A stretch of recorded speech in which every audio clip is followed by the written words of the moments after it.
Assalamualaikum warahmatullahi wabarakatuh. Perkenalkan, nama saya Dafa Wajar Alfalah dengan NIM 1E325042 dari Program Studi Informatika Universitas Jambi. Pada kesempatan kali ini saya akan coba menjelaskan tentang poster yang berjudul implementasi aljabar boolean pada sistem lampu otomatis untuk penghematan listrik. Nah, di sini saya sudah menyiapkan posternya dengan mengacu kepada artikel yang sudah saya temukan tadi. Semuanya lengkap mengikuti atau mengacu pada dalam, sudah lengkap dengan referensinya dan linknya bisa dicari. Untuk memudahkan video penjelasan, nantinya saya akan coba download ini dan akan saya sandingkan dengan artikel yang sudah saya temukan. Jadi langsung saja kita ke bagian yang sudah kita sandingkan. Nah, ini dia bentuk poster yang sudah kita unduh dari Canva tadi. Tanpa berlama-lama lagi, langsung saja kita masuk ke bagian yang pertama, yaitu tentang latar belakang. Nah, latar belakang ya. Nah, kalau kita lihat pada era-era sekarang ya, yang dimana teknologi smart home ini semakin berkembang, banyak digunakan gitu loh. Salah satu contohnya ya ini tadi, smart home, rumah pintar, kayak fungsi di dalamnya tuh kayak pintu otomatis, ada pembersih debu yang udah otomatis, dan lampu otomatis tanpa menggunakan saklar. Nah, biasanya kan sistem seperti ini kan cuman pakai dua sensor ya, yaitu sensor cahaya dan sensor gerak. Nah, di poster ini nantinya kita akan tambahkan satu lagi, yaitu tentang lampu ruangan sekitar. Jadi di sini kita akan melihat apakah masih ada yang bisa dibuat lebih efisien lagi. Nah, misalkan nih, ada sebuah ruangan yang gelap dan ada orang di dalamnya. Apakah lampu di ruangan tersebut harus menyala? Belum tentu ya kan. Bisa jadi kan cahaya di ruangan sebelahnya sudah mencukupi untuk membantu menerangi ruangan tersebut. Nah, kalau begitu, jadinya kan lampu ruangan di situ kan tidak perlu dihidupkan lagi. Maka dari itulah kita akan membahas tentang konsep implementasi implementasi aljabar boolean pada sistem lampu otomatis untuk penghematan listrik, ya kan? Nah, nah dari inilah makanya kan kita kan pakai aljabar, karena aljabar itu sangat membantu sekali untuk membuat sistem mengambil keputusan secara logis. Masuk ke bagian yang kedua, yaitu tentang konsep dasar dari sistem yang kita teliti ini ya, yang kita bikin poster ini. Ada 3 hal utama yang akan membangun sistem ini, yaitu yang pertama adalah sensor cahaya, sama seperti yang kita sebutkan di awal tadi. Ada 2 sensornya sama, tapi kita tambahkan 1 sensor lagi. Nah, untuk sensor cahaya ini digunakan untuk mengetahui apakah kondisi dalam ruangan tersebut itu gelap atau terang. Nah, jika gelap, maka dia akan bernilai 0 atau false, tapi di sini kita kasih gelap aja, dan bernilai 1 kalau dia terang.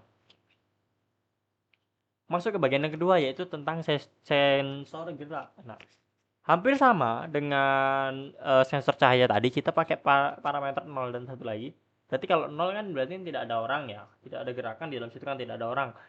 Kalau ada 1 berarti ada. Nah, sensor gerak ini adalah untuk mendeteksi ya kan keberadaan orang di dalamnya ruangan. Berbeda dengan sensor cahaya tadi kan. Kalau sensor cahaya kan apa ruangannya gelap atau enggak. Nah, kalau sensor gerak ini apakah di dalam ruangan tersebut ada manusia atau enggak, atau aktivitas di dalamnya atau enggak. Nah, dan yang terakhir adalah lampu ruangan sekitar. Nah, inilah fokus dari poster ini. Jadi kita logika secara sederhana saja. Jika beberapa ruangan di sekitar sudah menyala dan cahaya masuk ke ruangan yang kita tempati, maka sistem tidak langsung menyalakan lampu begitu saja.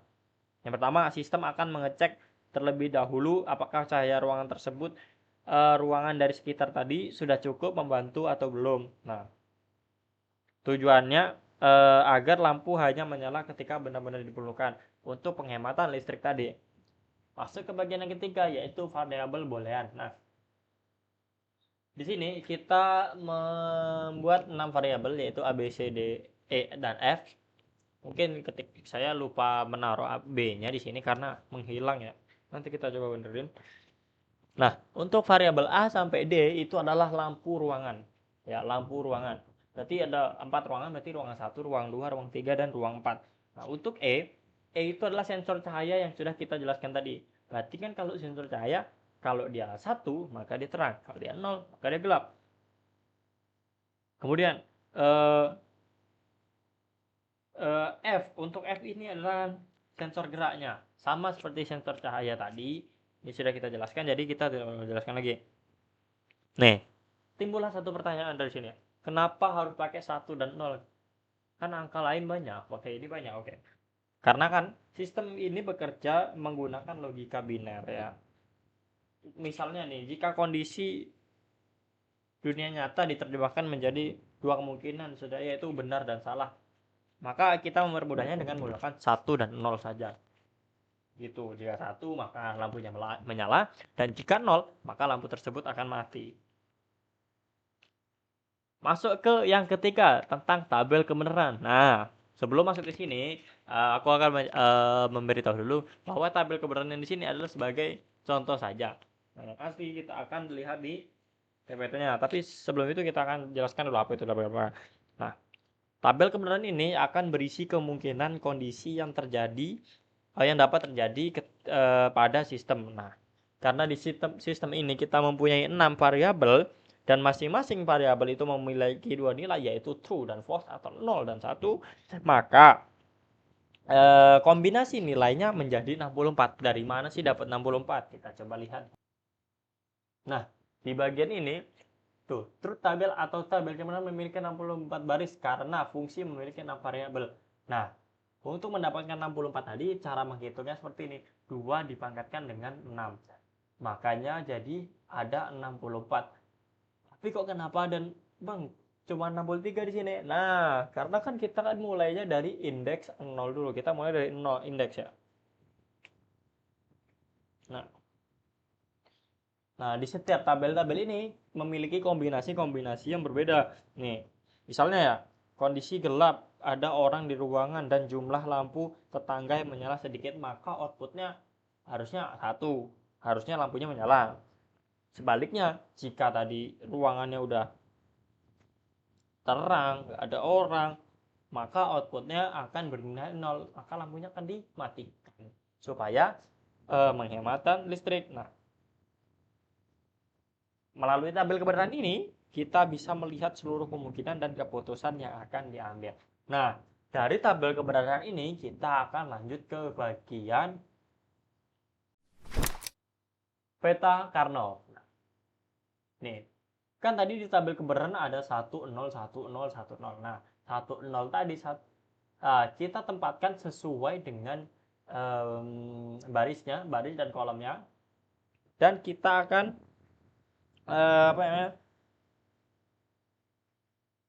kita select gitu. Kita pasang-pasangkan dengan satu sama lain. Nah, karena di sini kita bagi menjadi 4 ya. Ada merah, hijau, biru, dan ungu.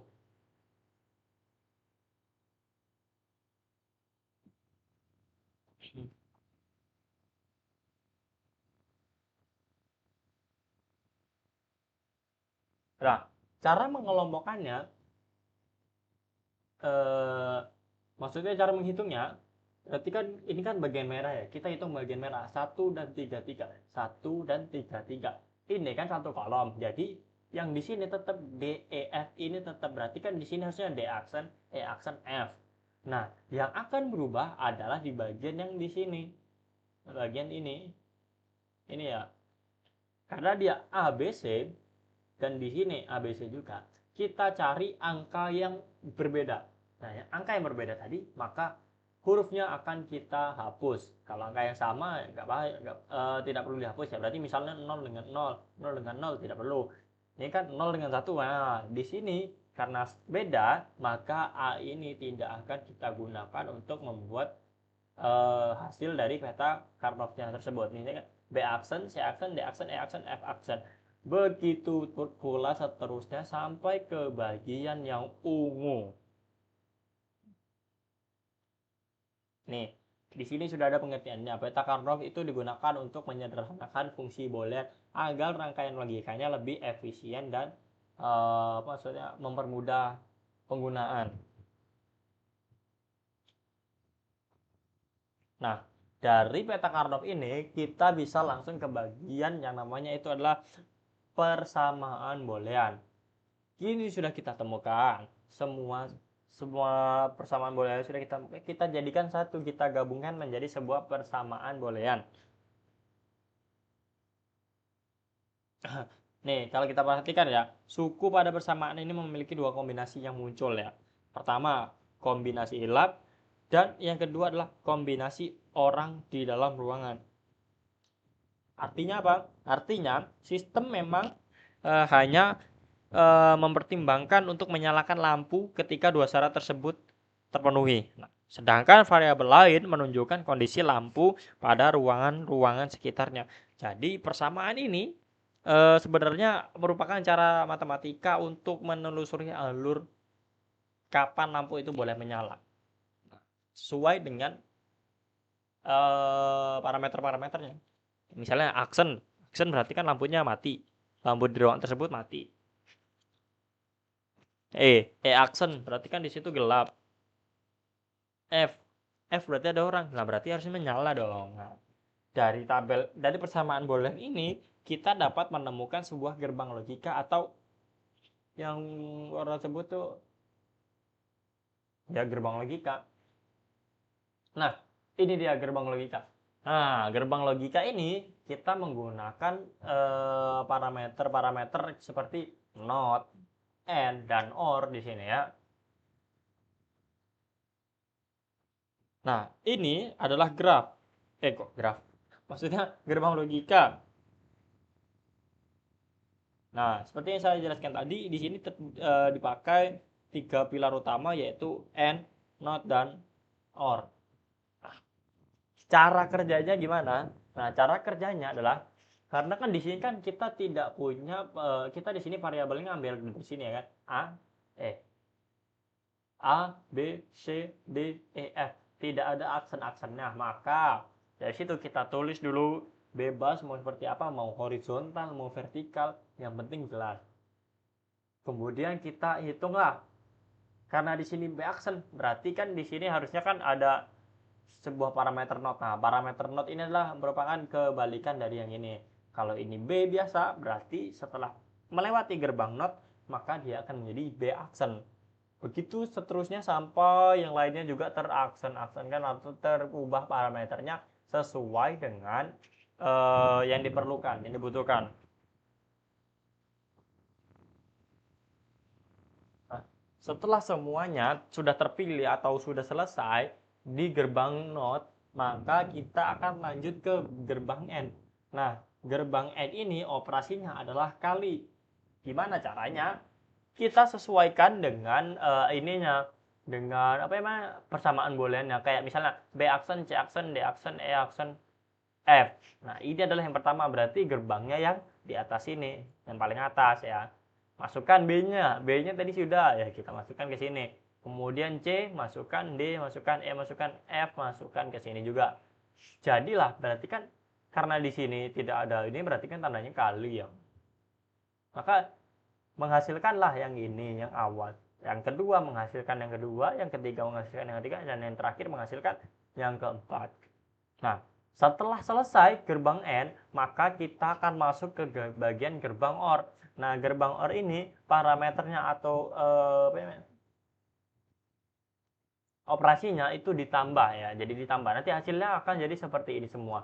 Jadi sebenarnya gerbang logika ini cuman membuktikan apakah semua itu benar atau salah gitu. Oke, Karena sudah selesai, berarti kita lanjut ke bagian yang ke-8, yaitu tentang graf ruangan. Nah, kenapa ada graf ruangan di sini? Karena kan kita kan mengambil penelitian yang memiliki 2 judul, yaitu tentang aljabar boolean dan graf ruangan. Nah, maka dari itu di sini kita ambil saja di graf ruangannya gitu.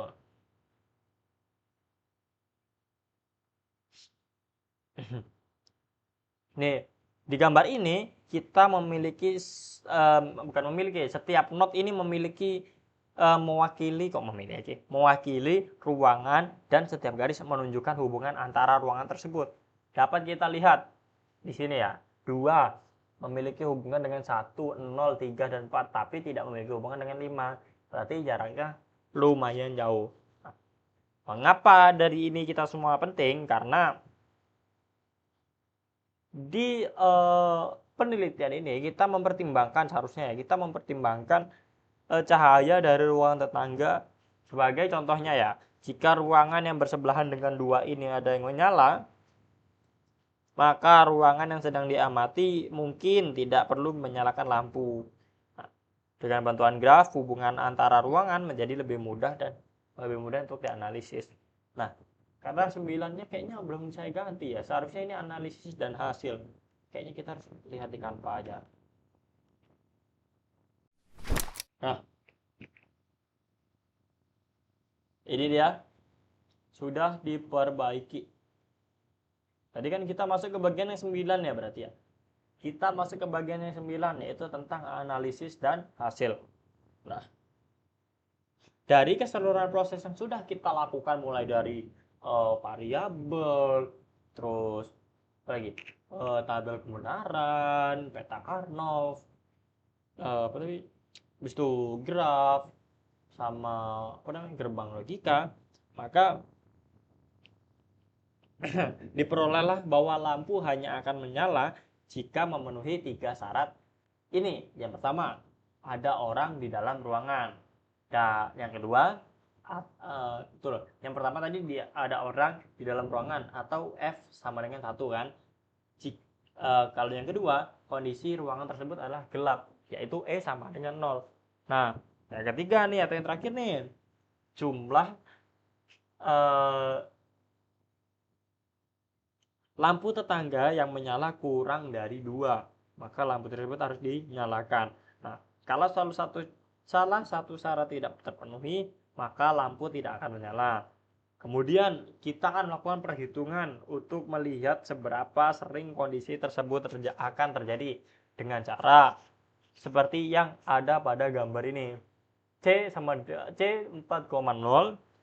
ditambah C 4,1 dibagi 2,4, 2 pangkat 4. Nah, 5/16 berarti 31,25%. Nah, berarti kasus lampu akan menyala ada sebesar 35%. Sementara sisanya berarti kan mati lampu ya, 68,75%. Nah, ini maksudnya apa? Dari keseluruhan kemungkinan kondisi hanya ada sekitar sepertiga kondisi yang benar-benar membutuhkan lampu untuk menyala. Dan sisanya itu berarti nggak butuh dong menyala.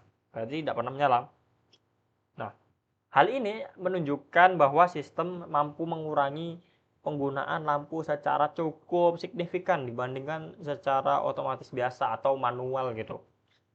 Jadi kan lebih hemat.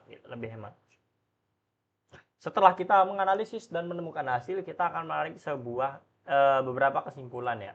Aduh, jadi geser. Oke, ini beberapa kesimpulan nih. Sistem tidak akan mempertimbangkan kondisi gelap dan keberadaan orang, tetapi juga akan mempertimbangkan lampu pada ruangan yang sekitar. Dengan bantuan peta Karnoff dan fungsi Boolean, dapat disederhanakan sehingga rangkaian logika menjadi lebih sederhana. Kemudian ada juga konsep graf yang membantu sistem memenuhi hubungan antara ruangan dari hasil analisis yang diperoleh, maksudnya hasil analisis yang diperoleh di akhir pembahasan adalah 31,25% untuk kondisi lampunya menyala. Sedangkan untuk matinya yaitu 68,75%. Hal ini menunjukkan bahwa pendekatan yang digunakan berpotensi membantu menghemat listrik. Berarti ini tadi penelitian ini membantu untuk menghemat listrik. Nah, ini udah selesai. Berarti kan, nah di sini kan judulnya implementasi aljabar boolean pada sistem lampu otomatis untuk penghematan listrik. Sebelum judul ini keluar, saya sudah maksudnya saya mengacu untuk membuat ini mengacu pada sebuah artikel, yaitu aplikasi ini. Nah, ini aplikasi aljabar boolean dan graf dalam penentuan nyala lampu otomatis berdasarkan sensor cahaya, sensor gerak, dan kondisi nyala lampunya. Ini adalah acuan saya dalam pembuatan poster ini atau gambar tersebut, ya kan.